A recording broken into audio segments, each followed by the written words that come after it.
Welcome to everyone.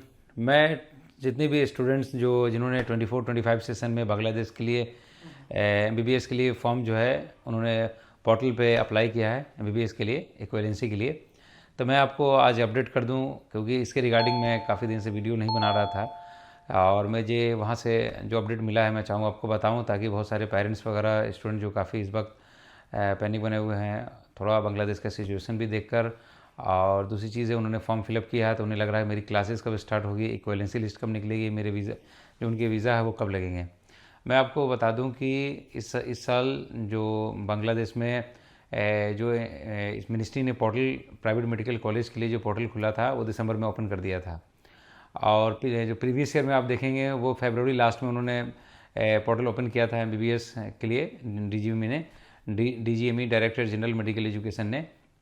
तो इस साल पिछले साल के कंपैरिजन में बिफोर समझिए कि 3 मंथ्स बिफोर जो है 3 मंथ्स के अप्रॉक्स उन्होंने क्या किया है, पोर्टल को ओपन कर दिया था। इससे ये लग रहा है कि जब पोर्टल उन्होंने लगभग 3 मंथ्स के करीब जब बिफोर उन्होंने पोर्टल ओपन किया है तो क्लासेस भी जो स्टार्ट होगा वो as compare to previous year यानी टू 23 सेशन का जो क्लास स्टार्ट हुआ था उसके कंपेरिजन में जो इस साल क्लासेस जो बांग्लादेश में स्टार्ट होगी वो थोड़े पहले स्टार्ट होगी, क्योंकि इन्होंने पोर्टल भी पहले खोला था और पोर्टल क्लोज भी पहले हो रहा है।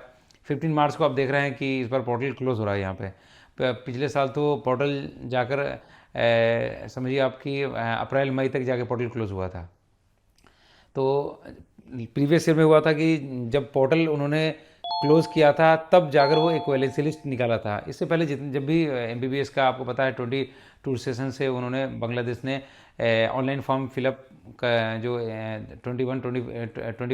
22 सेशन से उन्होंने ऑनलाइन फॉर्म जो है लेना शुरू किया था कोविड के बाद से। तब से जब भी वो पोर्टल ओपन करते थे, जब पोर्टल क्लोज़ करते थे उसके बाद इक्विवेलेंसी लिस्ट निकालते थे। लेकिन इस साल वो ऐसा कर रहे हैं क्योंकि उन्हें क्लास जो है जल्दी स्टार्ट करना है और इस साल तो जल्दी स्टार्ट करना है और नेक्स्ट ईयर का उनका टारगेट है, जैसा कि बांग्लादेश प्रीवियस पहले हुआ करता था यानी कोविड से पहले जो बांग्लादेश में क्लासेस स्टार्ट होती थी वो जनवरी लास्ट एंड में स्टार्ट होती थी या फरवरी में स्टार्ट हो जाती थी। उसी सेशन पे वो बांग्लादेश जो है अपने आगे जो नेक्स्ट उनका सेशन है वो चाह रहे हैं कि उन सेशन को पहले की तरह प्री कोविड का जो टाइम था उसी तरह वो अपने क्लासेस को फिर उसी तरह वो स्टार्ट करना चाह रहे हैं। इसके लिए काफ़ी वहाँ मिनिस्ट्री में मेहनत हो रहा है, वो लोग काफ़ी मेहनत कर रहे हैं कि बच्चों को जितना अर्ली उन्हें वहाँ बुलाया जाए। इसमें सबसे पहले अभी जिन बच्चों ने फरवरी फर्स्ट वीक तक जिन बच्चों ने दिसंबर जनवरी फरवरी फर्स्ट वीक तक जिन्होंने पोर्टल में फॉर्म फिलअप कर दिया था DGME director general medical education के इस पे वेबसाइट पे जाकर पोर्टल पे लॉगिन करके फॉर्म फिलअप कर दिया था, उनकी इक्विवेलेंसी लिस्ट बननी शुरू हो गई है। बल्कि इक्विवेलेंसी लिस्ट बिल्कुल समझिए कि पहली जो लिस्ट आने वाली है बिल्कुल वो कंप्लीट होने पे है। और ये लिस्ट जो है मैं आपको बता दूं कि 28 फरवरी तक जो है ये पहली लिस्ट आ जाएगी। अगर बहुत ज़्यादा देर भी हुआ तो समझिए बिफोर 5 मार्च जो है पहली लिस्ट आ जाएगी। लेकिन मुझे ज़्यादा चांस लग रहा है, जैसे जो मैंने पता किया वहाँ पे मिनिस्ट्री में, कि जो पहली लिस्ट है वो आई थिंक जो है नेक्स्ट जो आपका जो मंडे वाला वीक है उस वीक में पहली लिस्ट आ जाएगी। जिन बच्चों का पहली लिस्ट में नाम आ जाएगा और वो चाहे तो अपने कंसल्टेंट से अपना वीज़ा के लिए अप्लाई कर सकते हैं वो, और जो उनका डॉक्यूमेंटेशन का वर्क है लाइक प्रोस्टाइल है ना, अटेस्टेशन है, उसे कंप्लीट करना बहुत कंपलसरी है। क्योंकि अटेस्टेशन कंप्लीट नहीं होगा तो इंडिया में आने के बाद फिर उन्हें लाइसेंस में जिस वक्त यहाँ पे लाइसेंस मिलता है उस वक्त जो है उन्हें प्रॉब्लम हो सकता है। इसलिए वो अपना जो डॉक्यूमेंट है उससे प्रोस्टाइल करा ले वो। और दूसरी चीज़ ये है कि पहले लिस्ट के बाद बहुत सारे बच्चे ऐसे भी हैं जिनके पहले लिस्ट में नाम नहीं आएगा, तो उन्हें घबराने की ज़रूरत नहीं है, क्योंकि बहुत सारे फॉर्म्स ऐसे हैं जो थोड़ा लेट सबमिट हुए हैं तो वो सेकेंड थर्ड लिस्ट में उनके नाम आएंगे। या किसी फॉर्म कंसल्टेंट ने जो भी काउंसलर है उन्होंने फॉर्म में अगर बाई मिस्टेक कुछ फॉल्ट उन्होंने छोड़ दिया उसमें, अगर फॉर्म भरने में या जीपीए वगैरह में कुछ गलती कर दिया है तो उन बच्चे का भी पहले लिस्ट में नाम नहीं आ सकता है। तो ऐसे स्टूडेंट जिनका पहले लिस्ट में नाम अगर नहीं आएगा वो चाहे मुझे नीचे दिए गए व्हाट्सअप नंबर है मुझे कॉल कर सकते हैं। मैं उनका जो सेकेंड लिस्ट में नाम अगर लाने के लिए फिर जो वहाँ पे डीजीएमई में जो वहाँ पे ऑफिसर्स हैं उनसे मैं बात करके कोशिश करूँगा जो आपका प्रॉब्लम है वो उसे सॉर्ट आउट करके उस सेकेंड लिस्ट में आपका नाम लाऊँ। क्योंकि जब तक इक्विवेलेंसी लिस्ट में नाम आपका नहीं आएगा तो फिर आप जो है आगे के लिए जो है, क्योंकि इक्विवेलेंसी सर्टिफिकेट मिलता है उसके बाद, तो मेन जो सबसे इंपॉर्टेंट चीज़ आपके लिए वो इक्विवेलेंसी सर्टिफिकेट है। तो इक्विवेलेंसी सर्टिफिकेट जो है वो डीजी में ही देती है। तो इक्वलेंसी सर्टिफिकेट के लिए चाहिए कि आप अपना फॉर्म वगैरह अच्छे से फिल कर लें, और जो भी कॉलेजेस जो आप चूज़ आपने किया है उस कॉलेज में जो आपका बुकिंग अमाउंट गया है वहाँ पर, उस अमाउंट का कन्फर्मेशन ले लें अपने काउंसलर से कि आपका पेमेंट वहाँ कॉलेज में पहुँचा है कि नहीं पहुँचा है। और जो वहाँ पे आपको कन्फर्मेशन मिल जाएगा तो आप जो फर्दर नेक्स्ट अमाउंट है आप फिर ट्रांसफ़र कर सकते हैं कॉलेज में। और दूसरी चीज़ यह है कि बहुत सारे स्टूडेंट्स ऐसे भी हैं जो अभी 23-24 सेशन में उन्होंने 12th कंप्लीट कर लिया है और 25 सेशन का वो चाहते हैं कि नीट अपीयर हो, उसके बाद वो चाहते हैं कि बांग्लादेश में 24 सेशन में वो जाएं। तो ऐसे स्टूडेंट्स के लिए मैं आपको बता दूं, अगर वो अभी भी चाहते हैं कि नीट 25 सेशन का अपीयर हो तो उनके लिए वेलकम है। वो 25 सेशन का नीट उसमें वो अपीयर हो, उसमें एग्ज़ाम दे, वो एग्ज़ाम दें। लेकिन उनके लिए एक गोल्डन चांस ये है कि बांग्लादेश में 24-25 सेशन के एक सिंगल बच्चे भी बांग्लादेश में नहीं गए अभी तक, क्योंकि आपको पता है कि बांग्लादेश में भी इंडिया की तरह प्रॉप होता है वहाँ पे। इंडिया में भी जो MBBS का यहाँ पे करिकुलम है वो प्रॉप सिस्टम है, जो फर्स्ट ईयर और सेकेंड ईयर जो होता है वो 18 मंथ्स का होता है, 18 महीने का होता है। 18 महीने का होने से फ़ायदा है कि आपका जो 6 मंथ है वो एज़ कम्पेयर टू दूसरे कंट्री में जो बच्चे गए हैं, लाइक गए हैं उज़्बेकिस्तान, कज़ाकिस्तान, रशिया है या अदर दूसरी कंट्रीज़ हैं, उसमें बच्चे जो MBBS करने के लिए गए हैं उनका फर्स्ट ईयर 12 मंथ्स का और सेकेंड ईयर 12 मंथ्स का होता है, यानी टोटल 2 ईयर्स जो होता है वो 24 मंथ्स का होता है। बांग्लादेश में बच्चे 6 मंथ के बाद जाते हैं, क्योंकि उन्हें वहाँ पे history of Russia, Russian history या लैंग्वेज ऑफ रशियन या history of Uzbekistan, Uzbek language जो सीखने के लिए उन्हें समझिए उनका 6 मंथ के करीब जो है अप्रॉक्स उनका वहाँ पे वेस्ट हो जाता है। वो बांग्लादेश में नहीं होता है, क्योंकि बांग्लादेश में ना कोई हिस्ट्री पढ़ने के लिए आपको दिया जाता है, ना कोई वहाँ की जो लोकल लैंग्वेज है बंगाली वो पढ़ने के लिए दी जाती है, क्योंकि सारे के सारे पेपर्स इंग्लिश में हैं और सारे जितने बच्चों को एग्ज़ाम देने हैं वो सारे इंग्लिश में देने हैं।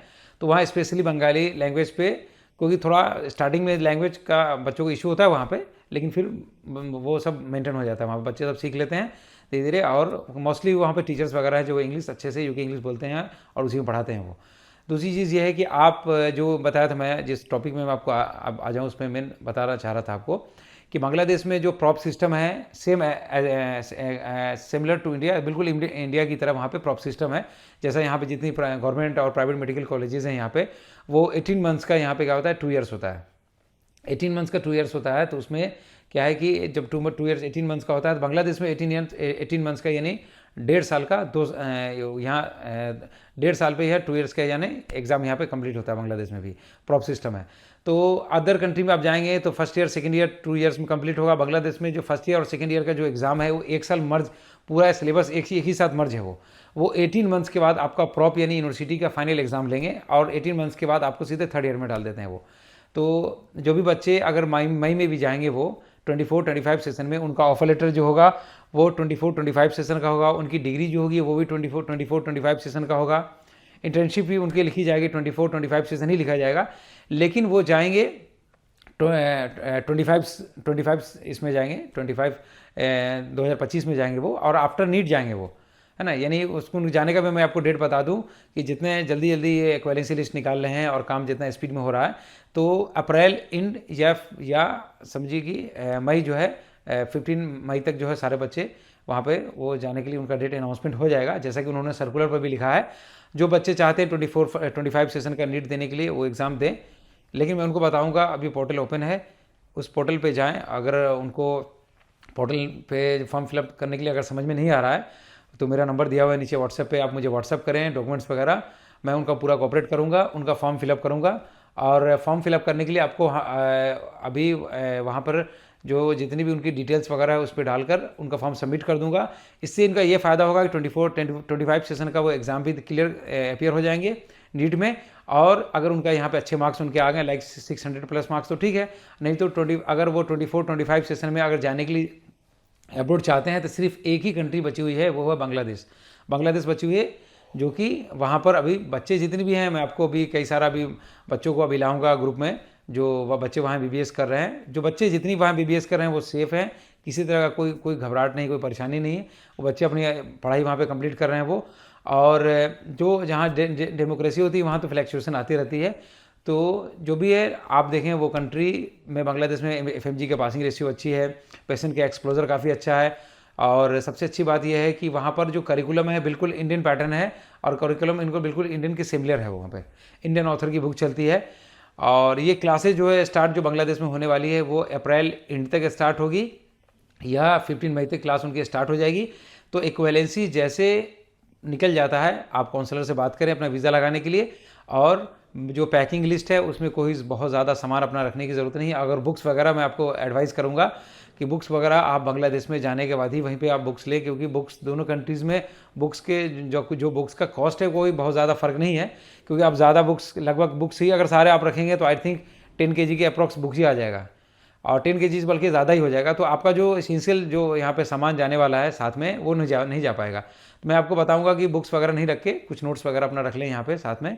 और जो एसेंशियल में, जैसे कि आप एप्रॉन रख लें, अपने साइज़ का 2 एप्रॉन वहाँ पे सिलवा लें, क्योंकि एप्रॉन बांग्लादेश में फुल चलता है, हाफ नहीं। नीचे से भी लेंथ में भी फुल चलेगा वो, ये नहीं, लगभग थाई के थोड़ा नीचे तक। और यहाँ से भी जो उनका एप्रॉन होगा वो वाइट एप्रॉन होगा, बिल्कुल फुल एप्रॉन चलता है बांग्लादेश में।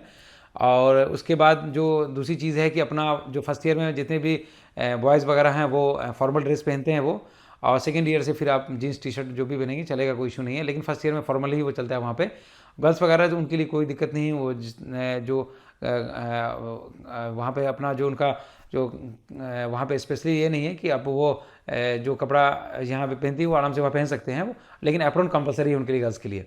दूसरी चीज़ ये है कि उसके अलावा आप जो सामान लेके जाना चाहते हैं, स्नैक्स वगैरह, जो भी इंडिया में स्नैक्स उनको अच्छा लगता है, क्योंकि बांग्लादेश में जो स्नैक्स होता है थोड़ा स्पाइसी होता है, इंडियंस बच्चों को वो पसंद नहीं आता है। तो अपना जो भी स्नैक्स है, होममेड है या जो भी है वो लेके जा सकते हैं वहाँ पे, ताकि, क्योंकि ब्रेकफास्ट ज़्यादातर कॉलेजेस में ब्रेकफास्ट नहीं मिलता है, बच्चे जो अपने साथ में रखते हैं वो ड्राई फ्रूट्स वगैरह यहाँ से अच्छा से लेकर आप जाएँ ना, ये सब चीज़ लेकर जाएँ। और एक टैब जो है कोशिश करें कि अगर आपके साथ एक टैब रहे तो ज़्यादा बेहतर है, क्योंकि आप हर वक्त जो है बुक्स वगैरह, क्योंकि MBBS की बुक्स काफ़ी हैवी होती है, वेटेड होती है। तो हर वक्त आप बुक्स को जो है अपने साथ रख के या बेड पे लेके आप पढ़ाई नहीं कर सकते हैं। तो अगर आपके पास टैब होगा, तो आप कहीं भी ट्रैवल कर रहे हैं या कभी कैंटीन में हैं या रात में आपके बगल में आपका रूम पार्टनर अगर कोई सो रहा है, तो आप लाइट जला के पढ़ाई नहीं कर सकते हैं, तो टैब से आप आसानी से पढ़ाई कर सकते हैं, आप स्टडी कर सकते हैं। और आपका जितनी भी बुक्स वगैरह है, नोट्स को उसमें आप डाउनलोड करके अच्छे से स्टडी कर सकते हैं। तो जितने भी स्टूडेंट्स हैं, पेरेंट्स, मैं उनसे रिक्वेस्ट करूंगा कि पैनिक होने की ज़रूरत नहीं है उनको 24-25 सेशन के लिए। जो बांग्लादेश का मुझे जो आउटपुट मिला है वहाँ पे, क्लासेस जो स्टार्ट होने का मैंने डेट आपको बता दिया है। इक्वेलेंसी लिस्ट जो है वो पहली लिस्ट बन रही है, बिल्कुल वो लिस्ट कंप्लीट होने के बाद वो मंडे वाले वीक में कभी भी वो लिस्ट पब्लिश हो सकती है। पब्लिश होगी तो मैं खुद ग्रुप वगैरह में दूंगा आपको, मेरे नंबर पर व्हाट्सअप करें और मैं आपको डिटेल वगैरह उसका जो इक्वेलेंसी लिस्ट आएगी मैं शेयर कर दूंगा आपको। और उसके अलावा जो है कोई भी स्टूडेंट्स या पेरेंट्स को कोई वहाँ पर एडमिशन के रिलेटेड या कुछ भी अदर कोई इंक्वायरीज़ वगैरह बांग्लादेश में अगर इंक्वायरी चाहिए तो मुझे नीचे दिए गए नंबर उसमें मुझे व्हाट्सअप करें, कॉल करें, मैं आपकी पूरी हेल्प करूँगा। Thank you.